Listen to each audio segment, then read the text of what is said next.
Welcome to Through the Glass Recovery Podcast, where we believe that connection is the opposite of addiction, vulnerability is the antidote to shame, and that recovery isn't just rewarding, but also a lot of fun. We're your hosts, Julie and Steve. Listen as we get together with friends to shed light on the hard things, talk about the other side of addiction, and how we create a life so full there's no space left for alcohol.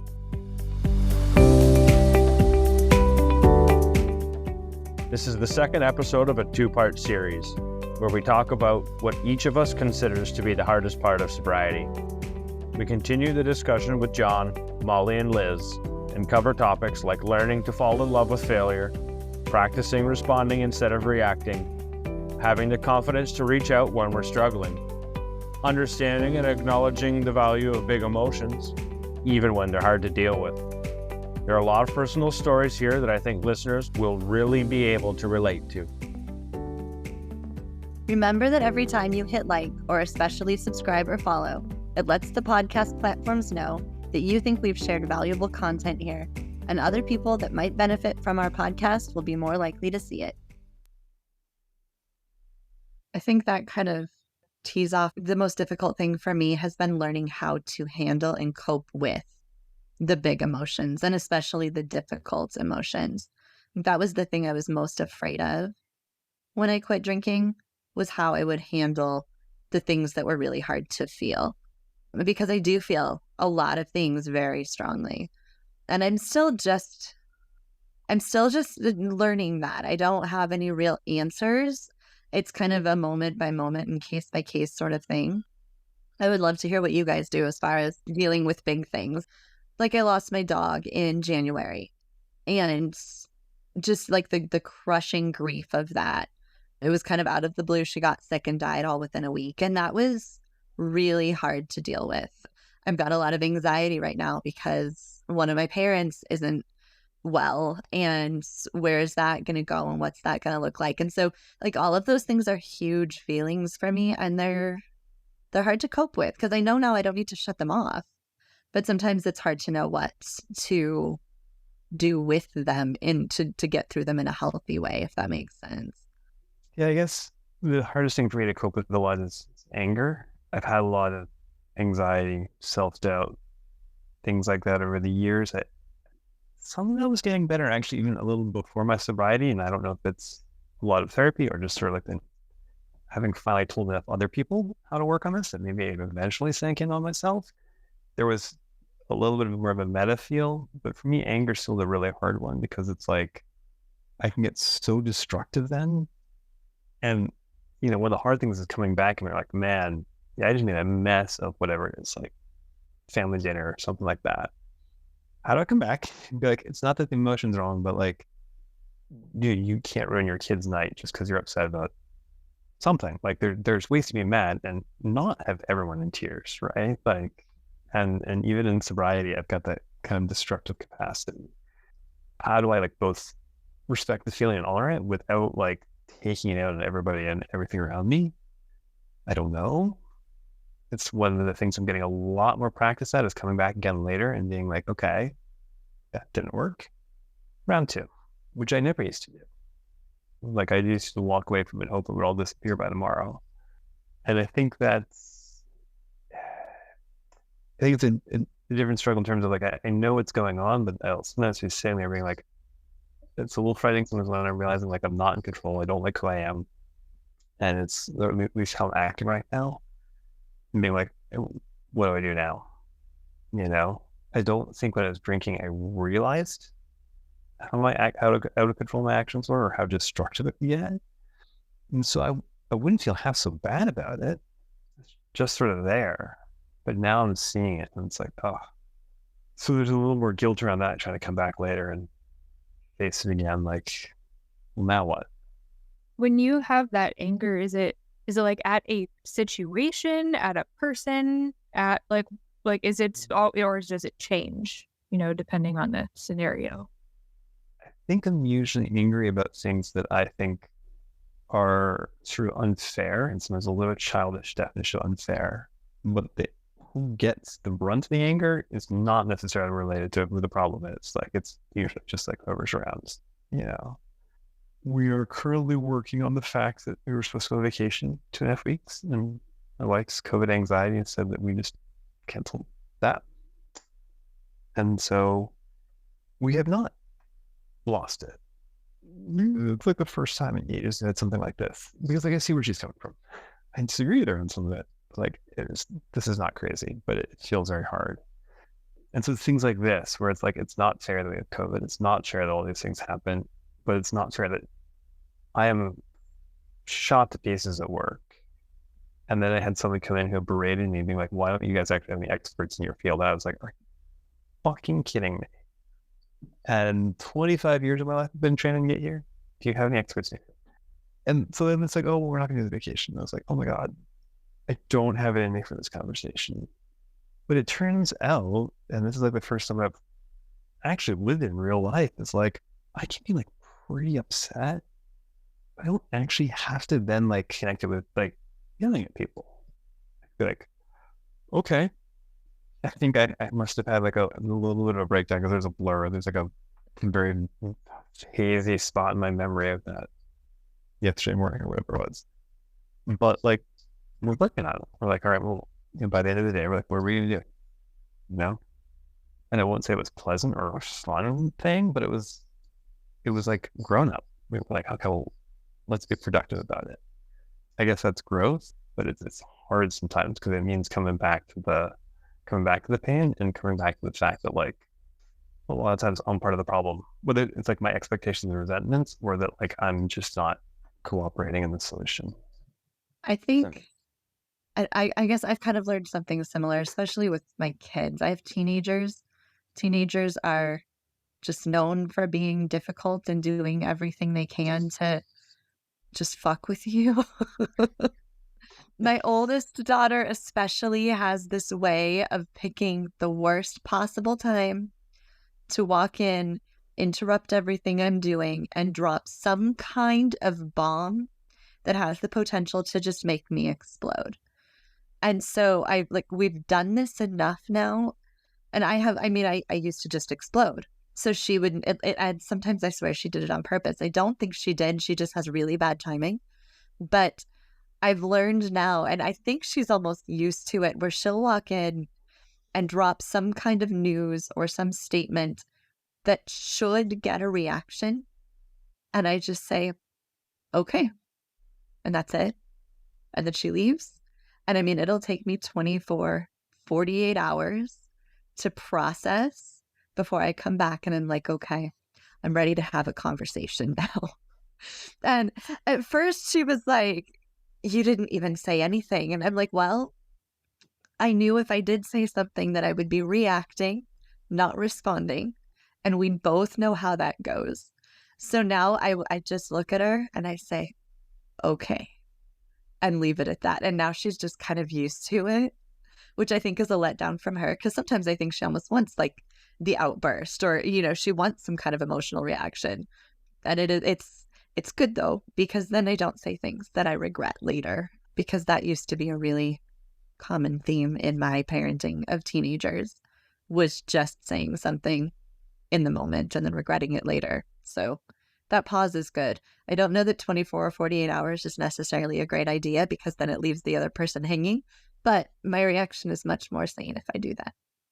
Kudos to you for being able to stop the reaction, and I mean to all of you for that, because that's something that I still cannot do most of the time.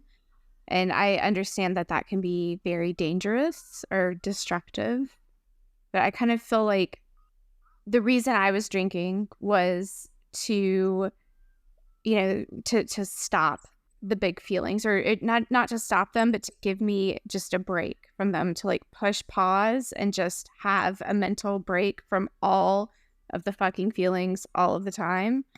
And so it wasn't that I was numbing them out entirely, because I was feeling them and reacting and all, like the rage, the crying, it was just all the like nonstop, right? So the difference between me drinking and me sober is that all of that is still there. I just don't have the pause button anymore, right? So it's just, and I keep waiting in sobriety for that to like come down, as I get more control over myself and in my life, it'll, everything will relax and I'll like zen out. And it hasn't happened yet. And I'm at 5 months. And so it's like, I feel like my cup of water is always just like one drop from like fully overflowing, right? Like it's already like bubbling over the top, and it's just, so it's like it only takes one tiny thing for it to totally overflow. So I think, yeah, it's like you hear people talk a lot about the thawing out that happens in sobriety, and I mean, I think there's been maybe a little bit of that, but it's kind of like all of that has been there the whole time, and I'm still trying to learn the tools for, responding and not reacting. I think that still takes a lot of time and a lot of practice. Like you're 5 months in, it's still raw. It's still very raw, and it's still very real, and you're still relearning how to react to that emotion. So that was a built-in, I'm going to drink, and then you reacted to that emotion immediately. And it was just snap. It was more of like an innate reaction to whatever situation or whatever comment or whatever it was. And it's going to slow down. Something will happen sometime, and you'll just take a deep breath and then react one time, and you'll be like, holy shit, that was healthy. Yeah. I should point out, like, the fact that I get this right sometimes does not mean that, like, even half the time I'm getting it right. Yeah. This conversation we were like yesterday, I was surprised as everyone else in the room that I was like, wow, this is going. Mm-hmm. What's the plan? I don't know. Like, things just happen. I guess maybe that's, like, what's hard is, like, learning to trust myself that things will happen reasonably. That's the area of, like, self-trust that's hard for me. Is I've always kind of been like this type A, plan it all out, control everything. I know what it's all going to look like. And like drinking obviously undermined a lot of that, but I don't know, maybe it was like that planning was like my defense against my drunken self. It's like, I'll have a plan. Maybe I can follow you drunk. But now I'm finding like it is actually possible to go into things where like not know what's going to happen, and it's sometimes okay. And like that I can have a little trust in myself, and it's actually more genuine, more real when I do it that way. And that's cool, but it's still scary a lot of times. Like I don't always know which situations I'll get right or wrong. And I can start to guess a little bit. If I'm, as I will all weekend, talking to my teenager about the schoolwork that's not been done this quarter, it's going to be rocky all the way around. It'll be tough. It'll be a learning experience for all of us. But there are other topics where I'm like, I think I've kind of got this. So I don't think it's such a linear thing, or even like that I sit there and practice at it. I just start to notice one day, like, wow, when you approach it more mindfully or more something else, there's some more sober way of approaching it, and just you start to find that things come out a little better. Yeah, and everything that you try that might not give you the relief that you want, or you don't feel like it's working the way that you want it to. I mean, failure is just an option to like learn more about what works and what doesn't. So I loved falling in love with failure. That was a huge part of being able to like stay sober in the beginning, because I had like really constant resets for a while. And then even when I wasn't resetting, I felt like I wasn't doing enough or growing fast enough or knowing fast enough. Like it was really hard for me to not compare myself to people ahead of me, And so I just had to really embrace the idea of, all right, I sucked at that. That means I need to do it more.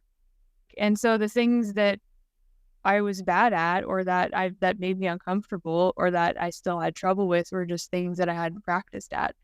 Because literally everything in life is practice. Talking to people is practice. Handling emotions is practice. If you want to meditate, that takes practice before you get good at it. Just like a sport does, you can't just go play baseball. You have to practice at it. And so I kind of embraced life like that too, like emotions and everything. Like oh, I had a breakdown over that. Probably should practice that some more, you know? So it's just one way of taking the shame out of it, because like shame was a huge reason I wanted to drink, because it's easy when you feel like crap about yourself. And then alcohol depresses you even more and wants you to drink more because you already feel like crap. And so you're like, yeah, I failed, but I learned something. So, in that way, the failure was valuable. That, and there's a lot of, if something doesn't work, try something else. And if that doesn't work, then try something else over and over again until something does work. And that goes for even finding ways to relax or to, just calm yourself in the middle of a crisis or whatever. There are different ways to do that. And I'm not great at it, but there are certain things that I know are effective. I know now, like, the most effective I think, especially if I'm dealing with something that's really hard to deal with, some of the quote unquote negative emotions like grief or sadness or anger or anxiety or whatever, that like the most important thing for me is to find somebody to talk to about it. Yeah. And that doesn't even make it go away, but for some reason it feels just a little bit lighter, a little bit easier to deal with. And I know there are other things that I can be doing. That's probably the biggest one. The other thing that I do is just completely detach, which is, I think, really unhealthy.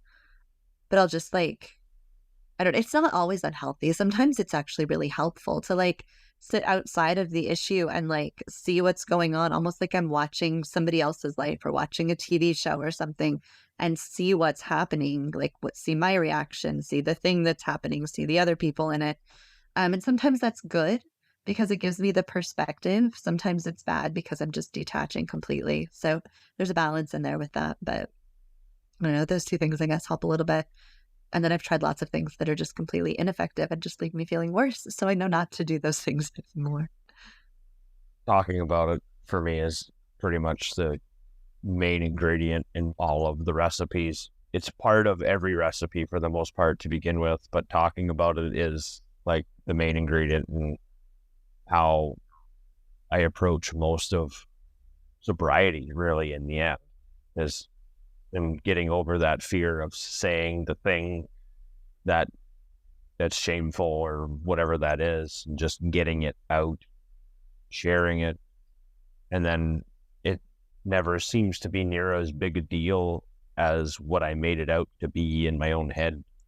Once it's out there and you share it and somebody else says, oh yeah, I've done that, or I've experienced that, or somebody says that right thing, and if you don't share that or get it out, then you basically rob yourself a chance of somebody else helping you.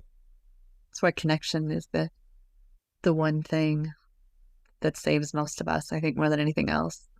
It's just talking about all of this stuff. And that's part of the cure for every single one of these problems, I think, is just talking it out and connecting with everyone else, working your way through the hard stuff, because it's so much easier to do when you have other people to lean on, other people's wisdom and experience if they've done it before, or just their empathy and compassion and letting you know you're not alone. That solves, at least lends a helping hand to the big emotions. It validates the emotions that you don't really trust, or it seems to be the answer for a lot of the hard parts of recovery. Yeah, for those big emotions too, Liz, you were talking about, I noticed that my first instinct when I feel something really powerful is to try and make it go away, because it just inherently, even if it's really really powerful happiness or joy, I immediately want to dull it and kind of calm it down. And that leads for me to eventual panic attacks, because it's like putting the pot on boiling water, and it doesn't work really in the long run. And so if I consciously remind myself, I can move through this emotion, this is why I'm having this, I'm allowed to feel this, it is coming from this, and this thing, and I understand why it's here, and I understand why I think it can help me. And thank you for my subconscious trying to protect me from it, but I don't need it anymore. And then I literally talk to myself in my head like that. And it's a process where in the end, I just kind of let it go, you know. And that's how I've been managing my panic attacks better lately, because they came back like real savagely after 1 year of sobriety. Still trying to figure out why that was. Really, my working theory is that year one was so focused on just staying sober, and then year two hit, and I'm like, my brain's like, here, we have a bunch more room to play. Let's revisit all your trauma. so, so that's why that came back. But yeah, like moving through it instead of suppressing it is what helps me. It's kind of like the Atlas of the Heart book that a bunch of us have been reading too, Brene Brown. It's like the newest Brene Brown book, but it goes through 87 different emotions and describes them and defines them. And just being able to name things too is amazing. Like to give it a specific name, not just I'm mad, but there's so many different types of mad and or happy. There's joyful, there's awe and wonder, and there's all these different emotions. And being able to just name them, I think too, especially if you're having a conversation with someone, kind of helps you wrap your head around it a little bit better and see it a little bit more clearly. That's been kind of interesting. That's new for me just from reading the book, but it's been interesting to experiment with. The neat part about that is if you name the emotion wrong, you feel the emotion wrong too. If you name the emotion anger and it's not actually anger, you're going to feel the anger instead of whatever else that was. Just like excitement and anxiety are the same physiological feeling, right? So you can choose which one of those two you train yourself to feel, depending on the perspective that you give it. So it's really neat how she says when if you name the emotion this, you're going to feel that because that's what you named it. Another example that she gave that I thought was really interesting was the difference between stress and overwhelm. It's one thing to be completely stressed out, but you can still handle it. You need a little bit of help and then you'll still be able to get through it. Overwhelm is where you just can't do anymore. And so often when we're really stressed, we'll say, I'm overwhelmed. And then that like incapacitates us and makes it so that we can't handle the stress because now we've told ourselves, I'm overwhelmed. I can't do this anymore. So there's a lot to learning how to name what you're feeling correctly in order to process it and deal with it the right way. So I thought it's been a really interesting book to read. I'll be a little contrarian, and maybe it's because I don't like talking to people or talking about emotions. But I think for me, yeah, I talk to myself some about it. I think that's really helpful.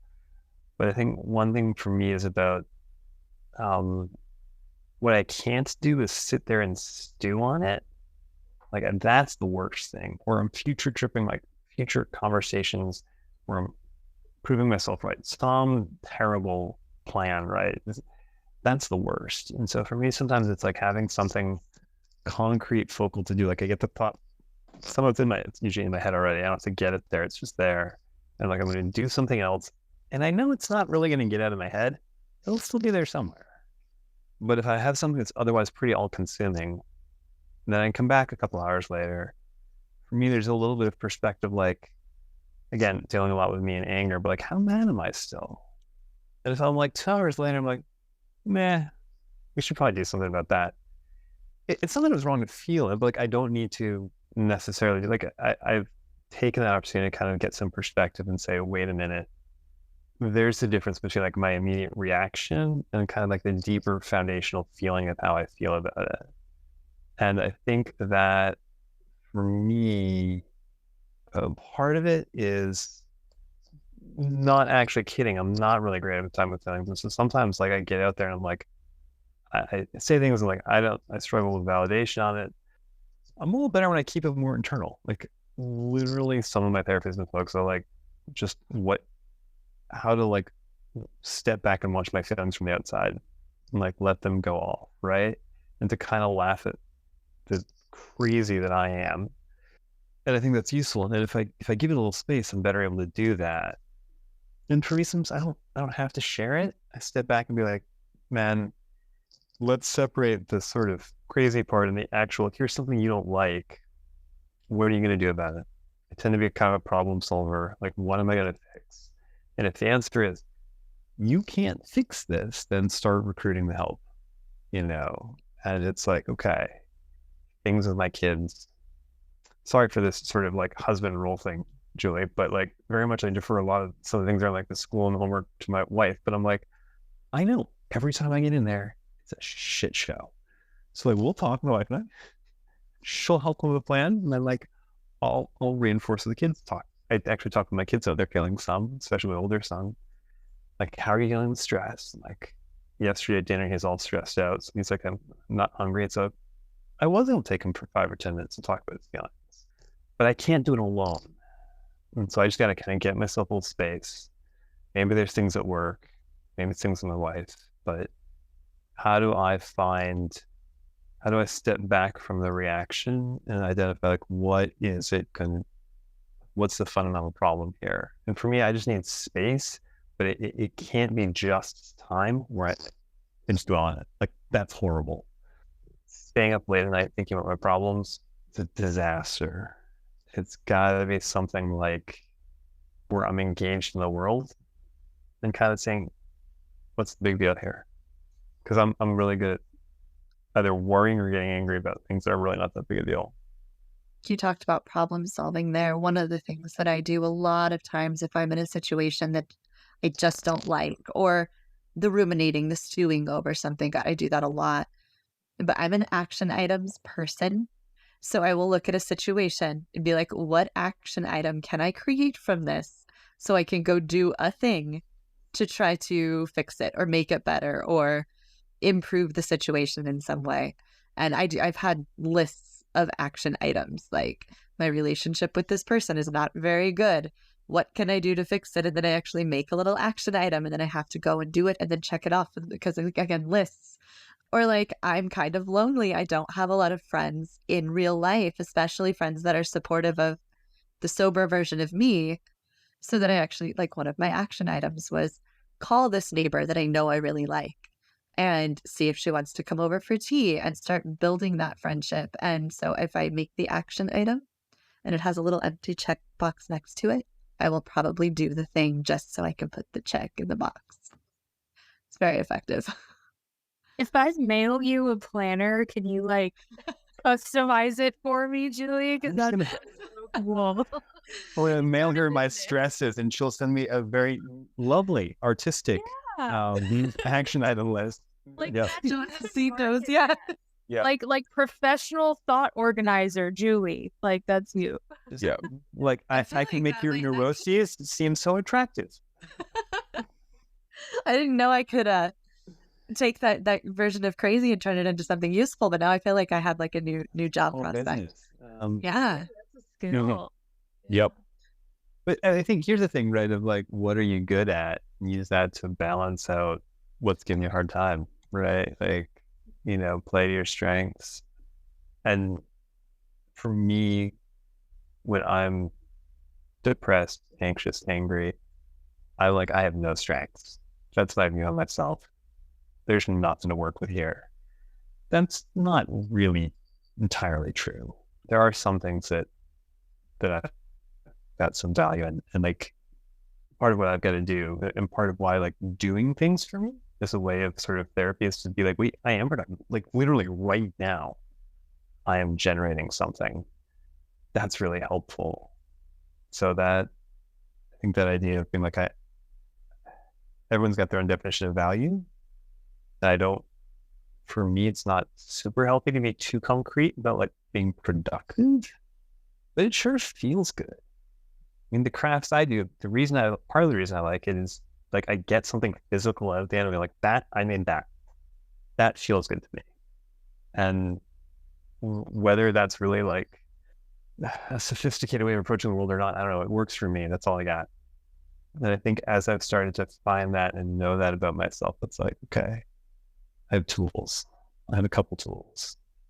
I don't always know what they do, but they're there. You know it works for you, right? That's the most important thing. You know it works. Yeah.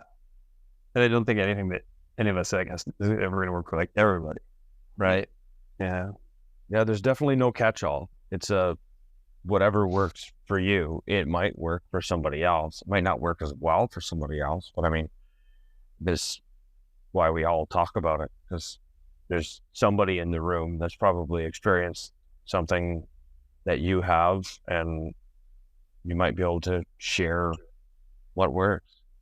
Basil.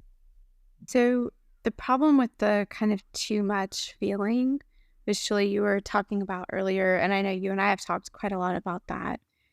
But if me speaking about myself personally, like if I've always felt like I'm too much, and so it makes it difficult to reach out and have that connection, because if your thought is always I'm too much anyway, it's too much for everybody, then that's it's yeah, it's like, so I tend to leave poor Julie these long rambling voice messages on Telegram, but I even doing that is uncomfortable in a way, because even though Julie couldn't be nicer about it, but it always feels like it's still too much, right? So like if the antidote, not antidote, what's the word I'm looking for?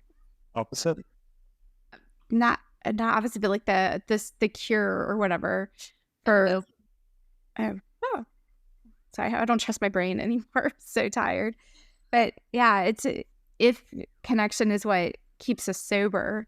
It's like if there's some internal, there's always like this internal war fighting against the connection, because of this thought that it's just too much. Like it's funny listening to you talk, John, how you take a step back and you process internally or quietly, and I'm, I think, an external processor, or want to be, and I want to just talk about it, or like not necessarily like in a redundant way, but I like kind of looking at it from all angles and bouncing ideas off of people. But for some people in my life, at least, it's like, oh, Liz, we're having this conversation again, right? Again, really, like really.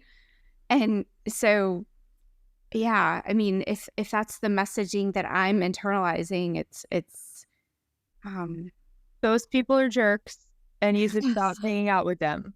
Yes. So yeah, like the whoever says that to you, like, okay, so I can understand, like, if someone is genuinely trying to talk to you and they're having a hard time, and you're at the end of your rope and you don't have a lot of mental space, right? Like, you can kind of kindly tell whoever your friend is, like, listen, this is really important to me and I love you and respect you, but I just don't have the ability to talk to you right now. Like, can you please reach out to another friend? That is how you correctly handle someone who is suffering when you can't. Like, you don't say, God, you're too much. Like, that's rude. That's extremely rude. And whoever says that to you is very wrong. And they shouldn't say that to you. And I hope they're still not saying that to you, because they're very wrong. So, yeah, like I would just remember, like, if you have those thoughts, obviously they were put there by people who have reinforced this idea that you're too much, and like, just remind yourself, like, that's wrong and that shouldn't be there, because those people were jerks and they were wrong and they shouldn't have told me that. Because I had that exact same thought, like, exact same. Yeah. You're you. That's a great thing. Yeah. Like who the best tools to surround yourself with, I have no idea. But I think whatever works for you works for you. It's just like, how do you build a structure around it? Well, you say, you send me long voice messages, which I love, by the way. Like, when I get a 5 or 10 minute Liz voice message, like, I love it, makes me happy. But I do the same thing to you. And like, how does it feel when you get a really long voice message from me? When I'm like, Liz, I need help. I don't know how to deal with this. What's your take on this situation? Like, for me, when you give me that, like, I'm honored that you trust me enough to share that much with me, that you trust me enough to want my opinion or my perspective or my thoughts on a situation that you're dealing with. And I imagine that goes both ways. There are times where I look at the timer on my voice message and I'm like, oh my gosh, I'm at 8 minutes. I need to wrap this up. But that's just what we do. And I think there's something really great in that. It feels good to receive those too. So maybe it has to be the right person. But I love it when I get those long messages from you. I love having those conversations with you. And I think that's what we need to find, is just the right people to approach those things with, and the right people that, support what our needs are. Just because somebody else isn't able to support those needs doesn't mean you shouldn't have those needs. It just means you need to find the right person to help meet them or support them, I think. So, Liz, I'll tell you at the beginning of, like, once I started connecting with people and started, there was IAS, and then there was, who do you chat? You try and connect with somebody, you try and start, you swap phone numbers, or you find each other on Facebook or whatever it is. And then, I hopped on Discord, and then you start sending people messages on Discord, and I attribute it to like throwing darts. And that was, I think that's how the Good Mornings kind of started. It started with, it was something I wish somebody did for me. That's how it came about, and that's still where that comes from, right? But it was like throwing darts. You threw a dart, and you see to see if somebody would reply back. And because I really didn't have any connections, somebody would reply back and say good morning and say, how are you? And it starts this conversation. I don't know them from a hole in the ground. They don't know me from a hole in the ground. It turns into, oh, this is how my day is going, blah, blah, blah, blah, blah. You have no expectation out of that relationship. I have no expectation out of that relationship. But I say good morning again the next morning, and then we have another conversation. So that dart hit the board. How long that lasts, I have no idea. There's people that I say good morning to now, and it's just it's barely a conversation. There's people I say good morning to now, and it's still a longer conversation. That relationship has continued to develop. So, and sometimes those relationships only serve a purpose for the period of time that they're necessary for those two people, and then they move on because that person has served their purpose in your life as well as you have theirs. And sometimes you still become friends. It's just not the same as it was before. And so throwing those darts out and then not having the expectation of seeing what happens, and then you end up with like some really, really, this is how I ended up with like some really cool friendships of people that I would have never said hi to begin with, based on some preconceived notion because they had a ring in their ear or ear, and I'm holding my eye, but like, you know what I mean? Or the way their hair is cut, or like, that's all old Steve. But when you just see a name and then you see a picture after, you're like, oh, cool, that's awesome. Like, it's just different. So like, just keep throwing darts, because those 8-minute messages, those are gifts. That's friendship. That's you threw the dart and you hit close to the bullseye, or you hit the bullseye. That's the fun. And just keep trying. It happens. It'll come and it'll go and it'll grow and it'll recede. Everything's an ebb and flow. And it's just really cool how all of that happens. And it comes out of the blue. I think, Liz, too, if you're anything like me, and I think a lot of the ways that you express like your fears, like I immediately think, oh yeah, like me too. I have to remind myself too that if someone's talking to me and like later they come back and they say like, that whole conversation was terrible and I wish I never had it. Like, because that's happened to me. Like, there have been people in my life, like when I was didn't know who I was, or I was still drinking, and like they would try and make me feel like garbage, like a day or two after we talked. It's like, that was a total waste of my time. And so like those kind of things, they stick with you. And now I remind myself, like, I'm talking to what I am assuming is a healthy adult. And if this healthy adult does not want to be talking to me, then they don't have to. And so therefore, any conversation I have with someone is something they want to do. Like, they want it. It's not like I'm forcing them to do it. And so, and if they don't want it, then they'll either say, hey, I don't need this right now, which cool, like let them have that, or they'll just maybe take a few days to respond or something. But I think it's really refreshing when you start associating with people who take accountability for their own emotional needs, because then you don't feel like you have to prepare and like look out for should the conversation go wrong. Like they actually know how to disengage if it's not serving them, you know?